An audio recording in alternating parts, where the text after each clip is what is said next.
Hello everyone and welcome back to another video to master Spring Boot. In the first video of this playlist we have left over from here where we have downloaded our source code and we have created a simple REST API for GetMapping. In this video we are going to enhance certain things in our code and learn certain new features, build a REST API. So let's jump into. So first thing is we need to correct couple of things in our code is that we have created a GetMapping customer where it was printing us an ID and a name.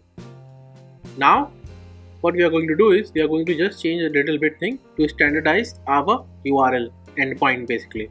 So usually it has to be plural, the endpoint has to be plural. So we are going to change from customer to customers. Now we are also going to add one more thing is one more annotation which is request mapping, where we are going to define our value which will be our project name.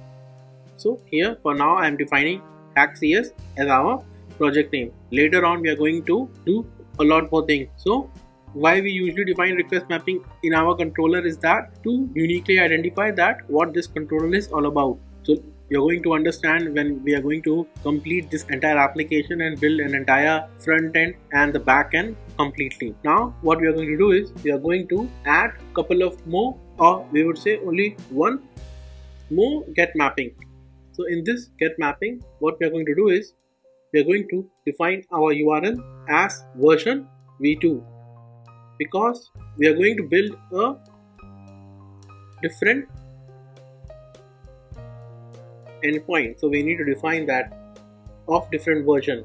Okay, and also we are going to enhance it so that people can understand that this will be version 1.0, so that usually in enterprise application, right, you are not going to change anything in your existing endpoint. You're going to always create a new endpoint so that it should not interrupt your production level of code. So after defining our get mapping, this error will gone later on. So we'll define our method customer. The return type will be a customer object, whereas we will define customer, but we will just add v2 because this is not the right naming, but for now we are going to correct it. So earlier we have used request mapping, request parameter. Now we are going to use both the things. So we will use path variable.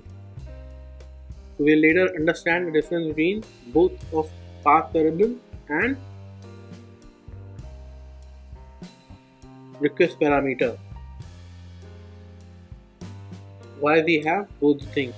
So here also we are going to define our request parameter. This will be the same as earlier one. Value will be name, and then default value will be same as computer science, and then we are going to, it will be string name. Now we are going to define the return type.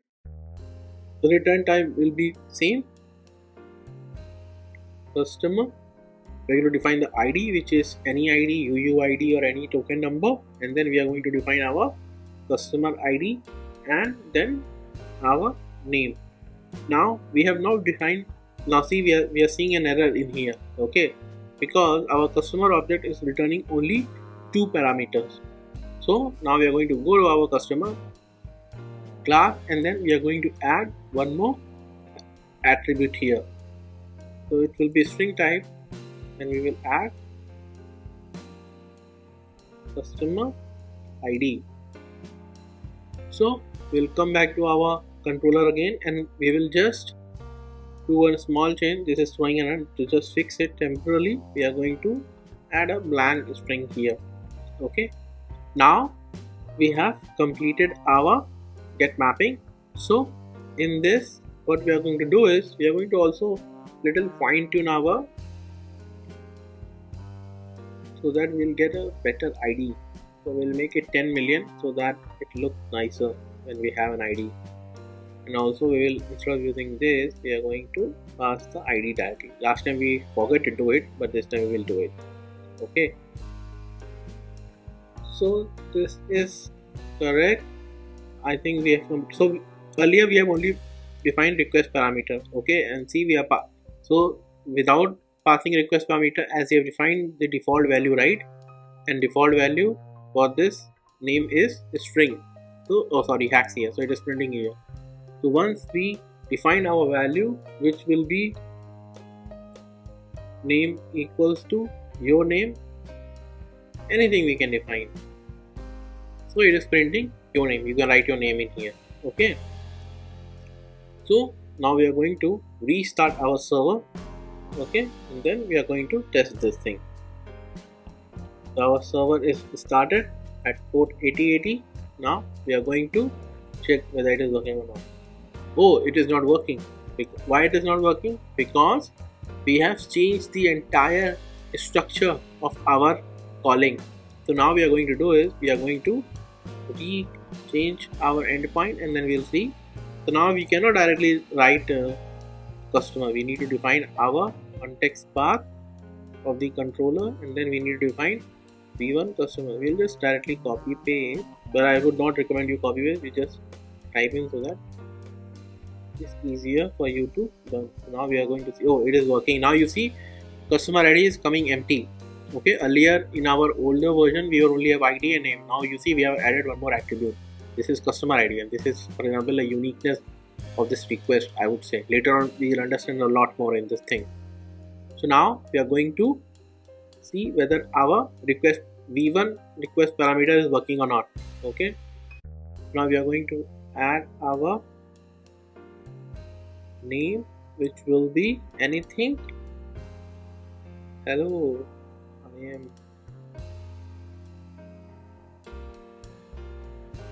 So see, it is working. Now we are going to test our path variable and request parameter.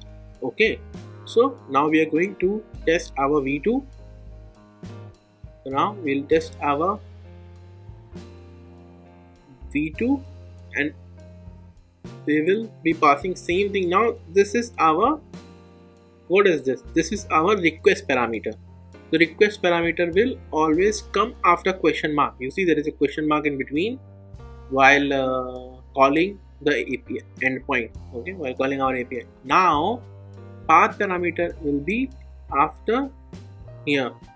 Okay, so now we are going to define what will be our path parameter. We can define anything. Now let us define, for example, we can define hello. Okay, I will press enter. Oh, there is an error. Okay, we did something wrong. Now let us debug. So this URL is not found. Let us see what mistake have we done. So our path variable is there. Path variable is customer ID, and we are getting that, returning that ID. Okay. Oh, okay. See. So we are passing path parameter in the URL, but we are not reading that value, because we should know that where is our value. Okay, so it is in the URL. So we need to read how to read a value from a path parameter. We need to define that value. Okay, so we are going to read our, so this value has to be same so that it can read it. Okay, now we are going to test that whether it is working or not.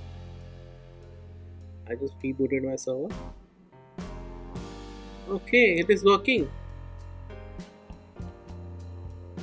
No, it's not working. Okay, let us see. Oh, see, okay, see, it is working. So now we don't need to pass this thing. So see, it is working. So this is, I would say, path var, and here we can write request var. So now you can understand, right, that this ID is coming from path variable and this ID is coming from request variable.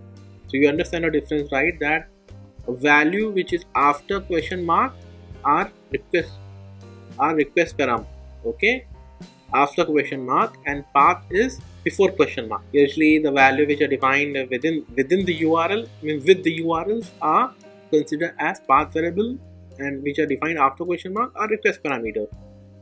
Then now we also understand the difference between, in an interview also many times they ask the question to students that what is the difference between path variable and what is the difference between request parameter. People usually get confused because if you see the syntax is also a bit different.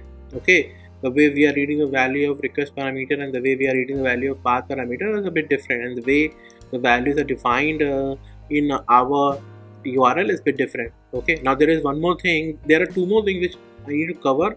I don't want to make this video too long. There are one more thing that we can pass the value. One is the header, okay, and another is request body. So these two things we are going to cover in our next video. Okay, so one more thing I want to ask you, that I want you to subscribe to my channel and like and watch my other videos. Okay, this will be motivation for me to create more videos so that you can learn, and you can also forward this video to your friends and your college groups or whatever medium you are using. So that's all for now. If you have any questions or if you want, and if you have any suggestions, you can pin down in the comment section. Okay, and also if you need any advice in terms of what you should start learning first, you can put down those questions into the comment section. I will definitely reply those questions. Okay, only we are working towards to make ourselves better, okay, to make your life better. So if you are learning on daily basis, if you are watching my one video on daily basis or weekly basis, you are learning something, or you're not watching some nonsense video. And even if you're watching till now, this means you want to learn something and you want to become a better software engineer and you want to grow in your life. Either you are a student or you are a college pass out or you're a senior professional. If you are watching this video till now, you definitely want to grow in your career because you are learning something instead of watching some random Netflix or anything. You are just wasting your time. You're just learning something. So these all are things people don't usually tell, because they just simply print hello world and they don't tell you what are being developed in an industry level. But trust me that in this playlist, Master Spring Boot and Spring Framework and Java 17, I'm going to cover a lot of things as well that will help you in whichever industry you're working for, whichever company you're working for. Okay, I'm going to cover a lot more things, but good things take time. So subscribe to my channel and give me a thumbs up. That's all for now. Bye bye.